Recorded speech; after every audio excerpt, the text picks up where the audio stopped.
నమస్తే, welcome to 99 TV editor analysis. ఒక తప్పు జీవితాలనే మార్చేస్తుంది, తలరాతలనే తలకిందులు చేస్తుంది. ఇవన్నీ కూడా మనం కొంతమంది దగ్గర వింటుంటాం. అరే అప్పుడు అలా జరిగిందంటే ఇప్పుడు అది. కానీ మన కళ్ళ ముందు జరిగిన అంశమే వల్లభనేని వంశీ తలరాత మారిపోయింది అంతే. అతని జీవితం తలకిందులు అయిపోయింది. సరే, ఆ తర్వాత ఆయన లెగుస్తారా, లేకపోతే అద్భుతంగా ముందుకు సాగుతారా, మళ్ళీ సక్సెస్ఫుల్గా వెళ్తారా లేదా అన్నది కాలం నిర్ణయించాలి. కానీ ప్రస్తుత పరిస్థితి మనం మార్చాలి. ఫ్యూచర్ గురించి మనం చెప్పలేము, పాస్ట్ గురించి మనం ఎంత తలుచుకున్నా అది మళ్ళీ మనం తీరలేము, కొన్ని నష్టపోయినవన్నీ. ఆ రకంగానే వల్లభనేని వంశీ చిక్కుల్లో పడిపోయాడు. ఎలా ఉండి వల్లభనేని వంశీ అండి ఎలా అయిపోయాడు చూడండి. ఇప్పుడు వంశీ బ్యాన్ చూడండి ఎంత దూరం వెళ్ళిందో. అంటే తనతో ఆప్యాయంగా ఉన్నవాళ్ళు, తనతో ఆనందంగా ఉన్నవాళ్ళు, తనతో చేయి కలిపేవాళ్ళు, తనతో ఆలింగనం చేసుకునేవాళ్ళు, ముచ్చట్లు చెప్పుకునేవాళ్ళు, పార్టీలు పెట్టుకునేవాళ్ళు, అందరూ కూడా ఎంతో హాయిగా రెగ్యులర్గా మాట్లాడుకుండి, లేకపోతే ఏదైనా టూర్లకు వెళ్ళి, లేకపోతే ఎక్కడెక్కడైనా మంచి పార్టీలు చేసుకుండి ఎంజాయ్ చేసేవాళ్ళు, వాళ్ళకి దగ్గరగా ఉన్న వాళ్ళందరూ కూడా ఈరోజు వల్లభనేని వంశీని వెలేసేశారు. ఎంత బాధాకరం అండి. ఇప్పుడు ప్రతిరోజు కొన్ని సంవత్సరాలు మనతో ట్రావెల్ చేసేవాళ్ళు ఒక్కసారిగా మనల్ని చూసి ముఖం తిప్పుకుని పక్కకు పోతే ఎంత పెయిన్ ఉంటుంది. సరే, ఒకళ్ళు పోతేనే ఎక్కడో గుచ్చుకుంటుంది. అలాగే వందల మంది పోతే, 50 మంది పోతే, పెద్ద వాళ్ళందరికీ పోతే, చాలా స్నేహంగా దగ్గరగా ఉన్న వాళ్ళందరికీ పోతే, అదే జరిగింది ఈరోజు. వంశీని బ్యాన్. ఏంటి సందర్భం? వంశీని ఎవరు బ్యాన్ చేశారు, ఎందుకు బ్యాన్ చేశారు? విజయవాడలో టీడీపీ యువనేత పెళ్లికి వంశీ వెళ్ళాడు. టీడీపీ నాయకుల పెళ్లికి. లోకేష్కు నమ్మకమైన యువనేత అతను. అయితే చిన్నబాబు ఆయన లోకేష్ గారు విదేశాల్లో ఉండడంతో పెళ్లికి ఆయన హాజరు కాలేదు. పెళ్లికి వచ్చిన వంశీని పట్టించుకొని టీడీపీ నేతలు ఆలింగనం చేసుకునేందుకు కూడా ఇష్టపడలేదట. ఎంత దారుణమైన పరిస్థితికి వెళ్ళిపోయింది. సరే, రాజకీయ పరంగా ఏదన్నా విమర్శలు చేసుకుంటే ఎవరో పెద్ద పట్టించుకోరండి. కానీ ఆయన కుటుంబాల్లోకి వెళ్ళి తొంగి చూశాడు. తల్లి లాంటి వ్యక్తి అని తెలిసి కూడా అదే పార్టీలో ఉండి వాళ్ళని దగ్గర నుంచి చూసి 2 చేతులు పెట్టి నమస్కరించి ఈరోజు ఏదో లబ్ధి కోసమో, లేకపోతే ఏదో ఆశించో, లేకపోతే ఎవరు మన్ననలో పొందడానికి వంశీ చేసిన ఆ ఘనకార్యం, మాట్లాడిన మాట తీరులు, ఆ వ్యంగ్యాలు ఇప్పుడు ఏమైందండి? తెలుగుదేశం పార్టీలో ఉన్న వాళ్ళందరికీ కూడా వంశీ చాలా సుపరిచితుడు, చాలా పరిచయం ఉన్నవాళ్ళు, మంచి ఫ్రెండ్స్ చాలామంది ఉన్నారు. వాళ్ళెవరు కూడా కన్నెత్తి చూడలేదట. ఒక ఏదో ఇలా వెలేసేశారు. ఎంత పెయిన్ అది, మామూలు పెయినా? అంటే ప్రతి ఒక్కరూ కూడా ఇవన్నీ కూడా గుణపాఠాలుగా నేర్చుకోవాల్సిన అవసరం ఉంది. మనకి జరిగినంత కాలం బాగానే జరుగుతుంది. ఒక్కసారిగా తేడా వచ్చింది అంటే మొత్తం సర్వనాశనం అయిపోద్ది, సంకనాగిపోతుంది జీవితం అంతా.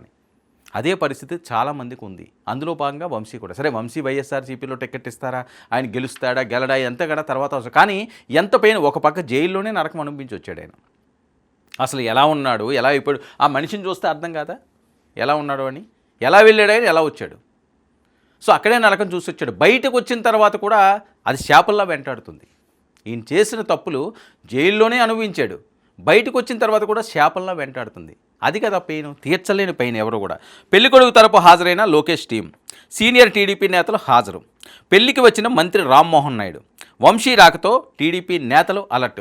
వంశీ అక్కడికి వెళ్ళగానే వీళ్ళందరూ అలర్ట్ అయిపోయాడమో, ఆడిని చూడకూడదురా, ఆడి దగ్గరికి వెళ్ళకూడదురా, ఆడితో మాట్లాడకూడదురా, మన అమ్మని అంటాడా, భువనమ్మని అంటాడా, మన బాబుని అంటాడా, లోకేష్ బాబుని అంటాడా, మన చిన్నబాబుని అంటాడా? ఇదే చర్చ. పెళ్ళంతా అది వేరే అయిపోయింది. ఇతను చూడగానే ఏదో ఒక చీడపురుగును చూసినట్టు, ఒక తప్పుడు మనిషిని చూసినట్టు, అతను ఏదో ముట్టుకుంటే ఏదో అయిపోద్ది అన్నట్టుగా ఆ రకంగా చూడనమాట. ఏవో కొంతమందికి ఏవో ఆరోగ్య సమస్యలు ఉంటే వాళ్ళ దగ్గరికి చేరనివ్వరు, ఎందుకంటే అది అంటువ్యాధి అంటుకుంటుందని. అలాగే వెలేసారు ఈరోజు వంశీని, వల్లభనేని వంశీని. అంటే చూడండి అది ఎంత నలిగిపోయి ఉంటుంది అతను. సో ఇవన్నీ ఎందుకు వచ్చినాయి? స్వయంకృతాపరాధమే కదా. ఖచ్చితంగా అదే. ఎవరో ఏదో చేసిన దానికి ఈయన శిక్ష అనుభవించట్లేదండి, ఈయన చేసిన దానికే శిక్ష అనుభవిస్తున్నాడు. ఇప్పుడు అది రాజకీయాల్లో ఎవరో ఏదో చేశారు, మాకేమో సంబంధం లేదు అని చాలామంది అంటుంటారు. సో అది వేరే అంశం. కానీ ఇతను కావాలని చేసుకున్నది ఇది. అంటే ఇంత బ్యాడ్ టైం నడిచింది అతనికి, నడుస్తుంది కూడా అని. అసలు ఇతను పక్కన నుంచోడానికే వాళ్ళు సాహసించలేదట, అసహ్యించుకున్నారట చూడగానే. ఎంత దారుణం అసలు.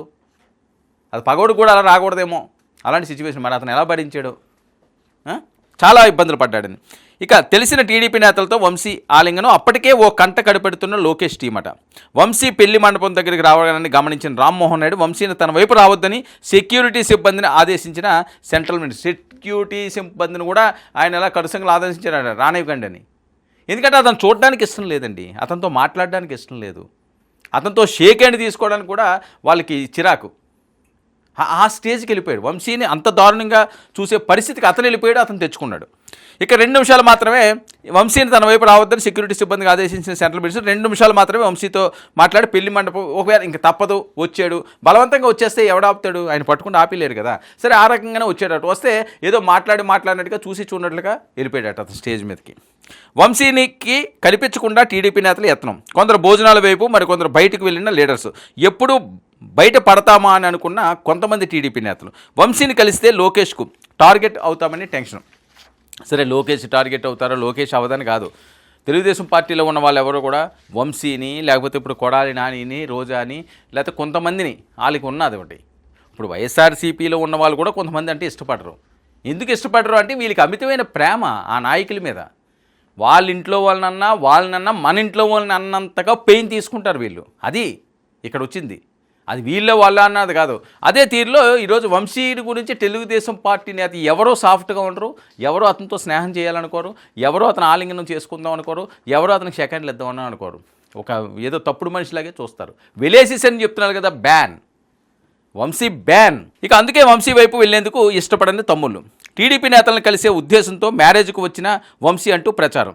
పెళ్లి కూతురు తరపున పెళ్లికి వచ్చిన గన్నవరం మాజీ ఎమ్మెల్యే వైసీపీలో ఉంటే పదవి రాదు, భవిష్యత్తు ఉండదు, భయం ఎందుకన్నా అంటూ వంశీపై టీడీపీ నేతల సెటైర్లు. టీడీపీ నేతలు ఫుల్ సెటైర్లు వేస్తున్నారట.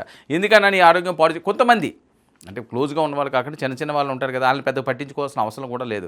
మెయిన్ లీడర్ అంతా కూడా పక్కన పెట్టేసింది. చిన్న వాళ్ళు ఉన్నప్పుడు ఎందుకు నీకు పదవి రాదు, ఏమీ రాదు, నీకు భవిష్యత్తుని నాశనం చేసుకున్నావు అని చెప్పి సెటైర్లు వేసి ఇంకా పొడిచారట. ఇక వంశీకి ఆల్మోస్ట్ టీడీపీలో నో ఎంట్రీ బోర్డు పెట్టిన చంద్రబాబు ఎప్పుడో పెట్టేశారు, ఇంక అది ఇప్పుడు పెట్టడమే ఉంది. ప్రజెంట్ వంశీ మైండ్ సెట్ మారినట్టు సమాచారం. గన్నవరంలోనూ యాక్టివ్గా లేని వంశీ కేసుల భయంతో సైలెంట్ అయ్యారనే టాక్. పెళ్లి పేరుతో టీడీపీ నేతలను కలిసిన వంశీ మళ్ళీ సొంత గూటికి చేరతారా అనే అనుమానాలు. వంశీపై గురుగా ఉన్న లోకేష్ చంద్రబాబు రాజకీయాల్లో ఏదైనా సాధ్యమే అంటూ విశ్లేషకులు వస్తున్నా ఎట్టి పరిస్థితుల్లోనూ వల్లభనేని వంశీ కన్నా ఈ మాత్రం ఉండాలి అందులోకి వెళ్ళడానికి. ఈయనన్నా వెళ్ళడు. ఒకవేళ వెళ్దామని ఏవైనా మార్పులు వచ్చినా చేర్పులు వచ్చినా లేకపోతే ఏ కాలు మీద పడో లేదు నాది తప్పు అయిపోయింది, పలానా వాళ్ళు ఇలా చేయించారు, నాదే తప్పని బహిరంగ క్షమాపణలు చెప్పో లేకపోతే వాళ్ళని ప్రాధేయపడితే ఏమన్నా కనికరిస్తారేమో. కానీ అది కూడా 90% ఛాన్స్, 99% ఛాన్స్ ఉండదు. ఎట్టి పరిస్థితుల్లోని కూడా వల్లభనేని వంశీ ఉంటే వైసీపీలో ఉండాలి, లేకపోతే రాజకీయాలకి రామ్ పెట్టి బయట ఉండాలి తప్పించి టీడీపీ గేట్లు వంశీ కోసం ఎప్పటికీ తెరుచుకోవు అని చెప్పి తెలుగు తమ్ములు ముఖం మీదే చెప్తున్నాడు. మరి ఇలాంటి పరిస్థితుల్లో తెలుగుదేశం పార్టీ కొంతమంది కలుస్తారేమో, తెలుగుదేశం పార్టీ నాయకులు వస్తారు. లోకేష్ గారికి అతను బాగా మంచి స్నేహ సంబంధం ఉన్నవాడో లేకపోతే యువకులని ఎంకరేజ్ చేస్తుంటాడు కాబట్టి ఆ రకమైన ఉన్న వ్యక్తి, దగ్గరగా ఉన్న వ్యక్తి.